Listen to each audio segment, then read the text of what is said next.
CC camera મૂકવા માટે વારંવાર તંત્રને રજૂઆત કરી છે, લેખિતમાં મૌખિકમાં, પરંતુ આજ દિન સુધી સીસી કેમેરા મૂકવામાં નથી આવ્યા।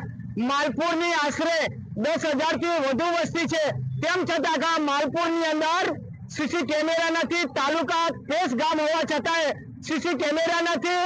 અહીં જે મોટા અકસ્માત બનતા હોય, લૂંટના બનાવ બનતા હોય, આવડે વચ્ચે પોલીસ ઉપર બુટલેગરોએ ફાયરિંગ કરવામાં આવી છે, તો આ બાદ પોલીસનો બચાવ થયો, તેમ છતાંય માલપુર ચોકડી ઉપર જે સીસી કેમેરા મૂકવામાં નથી, આ દુઃખભરી બાબત છે।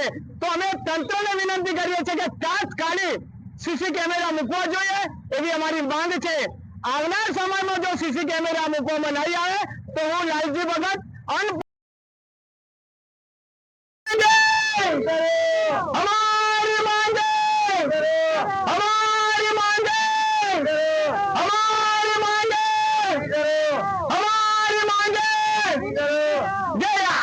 राजकीय આગેવાનોને પણ વિનંતી કરું છું કે ફક્ત ને ફક્ત તમે મત લેવા માટે જનતા કને આવો છો, વિકાસના કામમાં તમારો રસ નથી।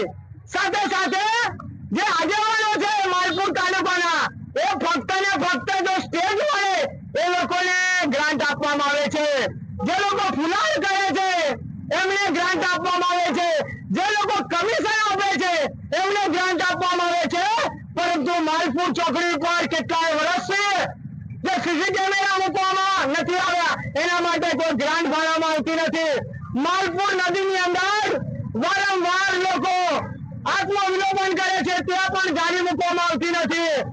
માલપુર બસ સ્ટેશન ની અંદર કેમેરા મૂકવામાં નથી આવતા, ત્યાં કઈક મુસાફરો અવર જવર કરે છે, બાળકો પણ ત્યાં અવર જવર કરે, પરંતુ ત્યાં સીસી કેમેરા મૂકવામાં નથી આવતા, દુઃખભરી બાબત છે। તો તંત્રને અમે જગાડવા માંગીએ છીએ કે તાત્કાલિક તમે સીસી કેમેરા માલપુરમાં મૂકો। હવે જ જે પોલીસ ઉપર જે ફાયરિંગ કરવામાં આવી હતી બુટલેગરો દ્વારા, પોલીસ આવાજ બચાવ થઈ ગયો છે। એવી ઘટના, ચોરીની ઘટનાઓ બનતી હોય, લૂંટની ઘટનાઓ બનતી હોય, બેન દીકરીઓ ઉપર જે બળાત્કાર થતા હોય, એને રોકવા માટે તાત્કાલિક સીસી કેમેરાની જરૂર હોય તો તંત્રએ તાત્કાલિક આ સીસી કેમેરા મૂકવાની અમારી માંગ છે। તો દરેકે વિનંતી કરીએ છીએ કે આ આંદોલનની અંદર, આ માંગની અંદર દરેકે સહકાર આપવા હું નમ્રપણે વિનંતી કરું છું।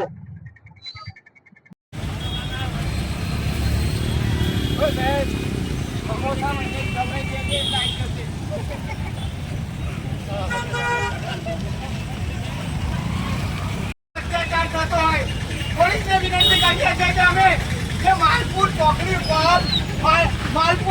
પર પોલીસ ઉપર જ્યારે બુટલેગરો જ્યારે